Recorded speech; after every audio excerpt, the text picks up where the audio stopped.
We've had our first 20 overs of cricket this season. Now, would you take that if you were MS Dhoni? You won the toss amidst all the conversation around your side and missing a key batsman and whatnot to restrict the defending champions to 162 for 9. Would you be a happy man at halftime? We'll find out on Whirlpool Presents ESPN Cricket Info T20 Timeout powered by Dell. Gautam Gambhir and Sanjay Manjrekar with me. Let me go to you, Gautam, first. If you were MS Dhoni, would you be happy with that? Absolutely. The way Mumbai started, I thought that they would reach anywhere around 190 and then restricting them to 162, which is a very feasible total with the kind of batting lineup that I had. I think MS will be a happier captain as compared to Rohit Sharma. Sanjay, explain that innings if you can for us, because it looked like Rohit Sharma set off this year's tournament in fine style. Like he's been batting for 6 months. He managed to hit the boundary of the first ball. Then Mumbai was 46 in 4.5 overs, and the first wicket fell. It seemed like it was going well, and every time you thought Mumbai had the advantage, wicket fell. How would you sum that innings up? Yeah, that is where I think MS would be happy because everyone got starts. They started to look dangerous, and when it seemed like the match was going to go away from them, they got a wicket. What was really interesting for me, and this is where, again, Dhoni, you've got to try and understand the logic behind it. Now, Jadeja, if you saw, conceded 37 runs in his 3 overs, and he was brought back for the fourth because also he doesn't have a fifth bowling option, and he takes 2 wickets, 5 runs. So that is how they come back. Lungi Ngidi strikes and gets Pollard out with 11 balls left. So there were these moments in the game that went CSK's way. Mumbai Indians will definitely feel they haven't batted to their potential. Now the key is, because we haven't seen this pitch, is how this pitch plays the second time round. So that will decide whether the score is good enough. We go to that 15th over from Jadeja, the one that Sanjay points out. You look at that as the significant turning point of the innings when you had Tiwari dismissed and Hardik Pandya just ahead of what would have been the ideal situation for Mumbai, Pollard and Hardik for the last 6. Gautam? I was a bit surprised, honestly, that they didn't push Pollard at number 4 or 5. They actually pushed him at number 6, which probably is a lot lower than I was expecting because the kind of form he's shown in CPL, again, I think bad probably management from Jayawardene and Rohit Sharma. You want to use someone like Pollard plus again MS Dhoni, yes, with 5 bowlers and Kedar Jadhav, but still backing Jadeja to bowl those that fourth over despite of going for 37 runs. Obviously, you got to give it to MS Dhoni for backing Jadeja even after those 3 very, very expensive overs.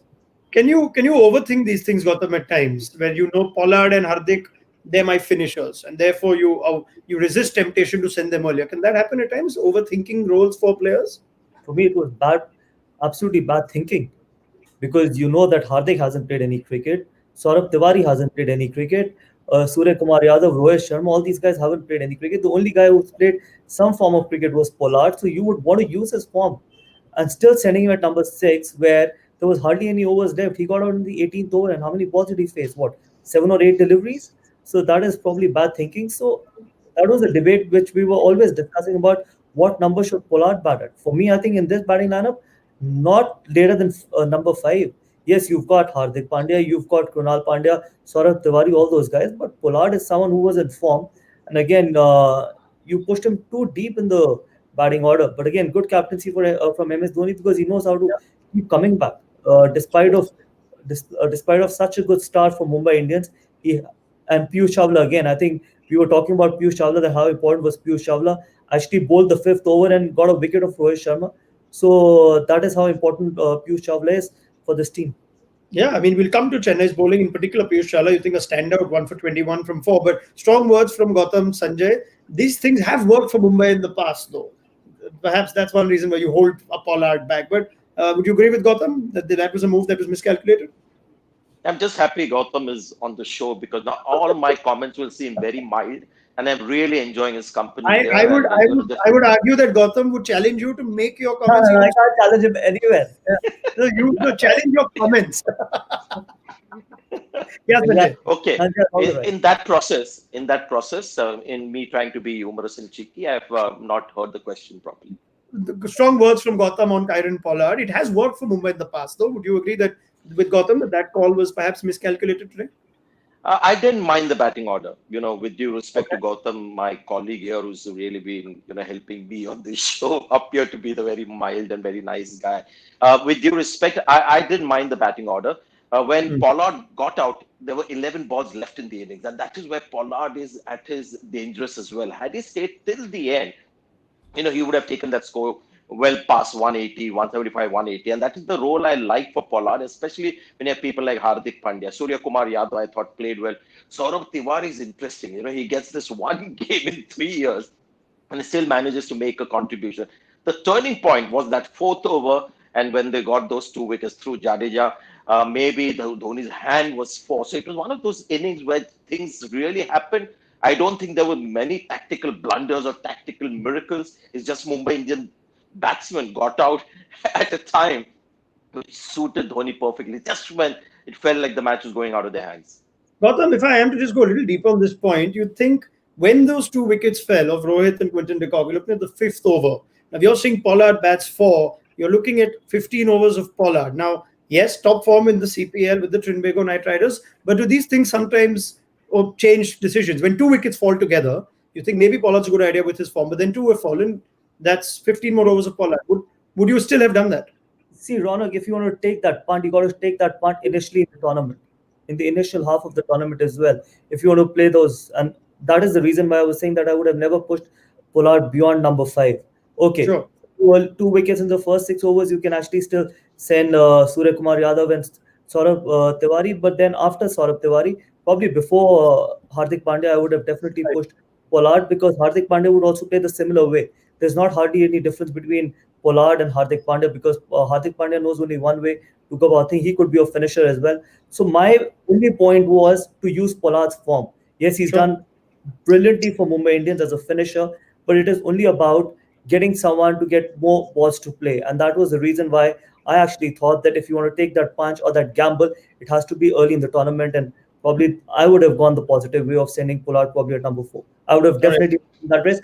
If that would have backfired, I have a lot of other games probably to push him down the order, which I have already seen that he's done brilliantly for Mumbai as a finisher. But why not take that gamble early in the Yeah. tournament? That was the reason. And And I think Gautam's Mumbai, point is good where, Pollard has had more match practice and recent form than Hardik Pandya. So a toss up between those two, yes, I think Pollard makes a lot of sense. But I guess Mumbai Indians are 160 odd, not only for that reason, just batsmen getting out at the wrong time. yeah, what happens? God, the other thing I was curious was what happens to a team when wickets fall quickly, when 2 wickets fall quickly. You had Rohit and de Kock fall in a span of 4 balls. You had Saurabh Tiwari and Hardik Pandya both seem set fall in a span of 5 balls. Does how upsetting is that? Are you prepared for that? Or sometimes you're prepared for 1 wicket, but when two fall, does the sense of panic come in? You see, the problem in this Mumbai batting lineup, it might seem very, very strong, but most Yeah, of these guys only know how to play one way, apart from Surya Kumar Yadav, who could be an aggressor, who could be an anchor as well. You see Rohit Sharma, Quinton de Kock, Hardik Pandya, Karan Pollard, you see Krunal Pandya, all these guys are very one dimensional. So against spin, they can play those big shots. But if it is about rotating strike, probably they're not the best ones to do that. Saurabh Tiwari hasn't played a lot of cricket. So in this entire batting lineup, they could end up getting 250. And there could be a situation where, like today, they might just get bundled out for 160 as well and give that opportunity to Chennai Super Kings to make a comeback and probably chase us down as well. Had yeah. they gone and got out to get 190, they would have actually got Chennai out of this game as well. But then this is what happens when you have firepower, when you have big hitters like Mumbai has. It could go both ways. Right? Can I Sure. make a couple of quick points, Ronak? And that is why I Definitely. felt Ishan Kishan would have been a good addition instead of Saurabh Tiwari, who's also, one-way traffic, goes after the bowling, plays the big shots. But this is the other thing with Mumbai Indians. And again, people might think I'm trying to find something good about Mumbai Indians. Today, clearly their batting firepower didn't quite click, but they've still got over 160 runs. And Right. that is where, they keep having these players around. The one thing I would like to say, and this season, it's crucial for somebody like Ronald Pandya to be contributing more as a batsman. If the pitches continue to be like this for the first half, his bowling is not going to be adequate. So he must look like a proper batsman when he comes in that position that he bats. All right. And Let's spend. wanna- Yes. so I just want to add one more thing. Sure about that. And number three and number four becomes very crucial for Mumbai Indians. how Yeah. number 3 and number 4 bats, because Quinton will bat the same way. Rohit, you expect him to bat the same way. Hardik and Pollard as well. So number 3 and number 4 have to anchor the innings and probably not play as many dot balls as you would actually see them playing in the after first 6 overs as well. And there's a huge thing when I was playing the IPL, we used to talk a lot about playing as less dot balls as possible, even in T20 format. And then you eventually will not take too much risk and go on to get 170, 180 if you have that firepower like Mumbai has. Yeah, I mean, you look at that top order: 12 of 10 for Rohit, 33-20, De Kock 17 of 16, Suryakumar Yadav, and it probably illustrates the point the two of you are making. Let's give due credit to Chennai's bowlers now. Piyush Chawla was the mention, so let's start with him because it's nice to see Piyush Chawla have an instant impact for Chennai. Sanjay? So one thing with Piyush Chawla's performance, which was phenomenal, I thought he was the star out there. He just got one wicket, but when you look at 4 overs, 21 runs, and just no, he got a couple of wickets. And the overs that he bowled, I mean, he bowled the fifth over, he bowled the 16th. So it also tells you one thing: skills still very important in T20 cricket, and not so much fitness. Gautam, that would have pleased you, a man who's played such a big part in your teams as well. He's still got the goods, and how? No, absolute Absolutely shocker for me brilliant. when KKR actually let him go. It was an absolute shocker because there are not too many in this entire IPL, or probably in India as well, who can bowl as well as Piyush Chawla, especially those important overs as well.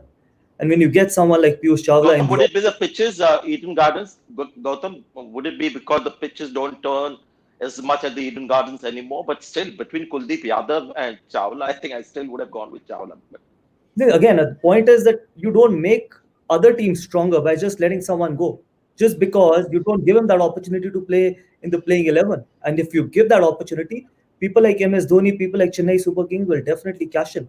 And that is what they did. Look what Piyush Chawla did even today: 4 over 21 for 2. And letting go of Piyush Chawla, where now look at KKR where they are. They've got Sunil Narayan and Kuldeep Yadav. Imagine if someone is in not great form, you don't have any backups as well. So you don't Yeah. let risk spinner with that kind of experience, with that kind of caliber go. So that was an absolute probably shocker from my point of view when KKR had let him go, who played such a crucial role in most of your campaigns. Okay, we've only gone on to win 2 IPLs, but we've been managed to go into the playoff, and Piyush Chawla played a huge role in that 2014 championship. Yeah, not just with ball, with bat as well. And you could see why MS Dhoni was so hungry for a Piyush Chawla when the option came available. Was willing to spend 6.75 crore in that option. So conversely, CSK cashed in on Piyush Chawla after KKR let him go. The other bowler that stood out, maybe the figures won't suggest as much, but Lungi Ngidi started his first spell with 2 overs, none for 29, and then the next two, 2 for 9. So a selection call vindicated, even though Hazelwood was an option that we were talking about. Gotham, for you, Ngidi? Well, he took the wicket of the game. Yeah. Pollard was the most dangerous wicket as well, and you got to give it to him. I think he started off not that great. Obviously, went for 18 in the first over, but making a comeback, and that is very important. It is not how you start; it is how you finish as well. And he did his job. See, figures might not look that way, but then he took probably the most important wicket, and probably from 180 to 162 was only that one reason where he got Pollard out. Sanjay, Lungi Ngidi? yeah, I mean, getting Pollard out and remaining aggressive, the way he ran in and bowled to Pollard, and the celebration shows his attitude as well. And with 11 balls to go, that's a lot of balls for Pollard to make a match-winning difference. All right, closing comments as the second innings is already underway. Now 162 is. Shall we give a verdict on this pitch just yet, or shall we wait? Sanjay? I don't know. I've talked to a few people. They say there's not much of a new factor there. So at the moment, you might say that CSK have a good chance of getting to the target, but we'll have to just wait and see, I guess. Well, Mumbai defended 155 successfully at Chennai last season. They defended 100. Yeah, past score, they say in UAE is 155 first inning, batting first. Yeah, so and they managed to defend 2 scores lower than that successfully against CSK, albeit in different conditions. Game not over, Gautam? Absolutely not. I think Chennai, for me, are slight favourites from here on. All right. Thank you very much, Gautam Gambhir and Sanjay Manjrekar. More from the two of you. I'm enjoying this so much. I hope we continue this conversation at the end of the game. And let's keep a close eye on seeing whether this is another win for Mumbai. They make it 6 out of 6, or whether Chennai finally snap that record. Join us for post-match analysis on Whirlpool Presents ESPN Cricket for T20 Timeout, powered by Dell.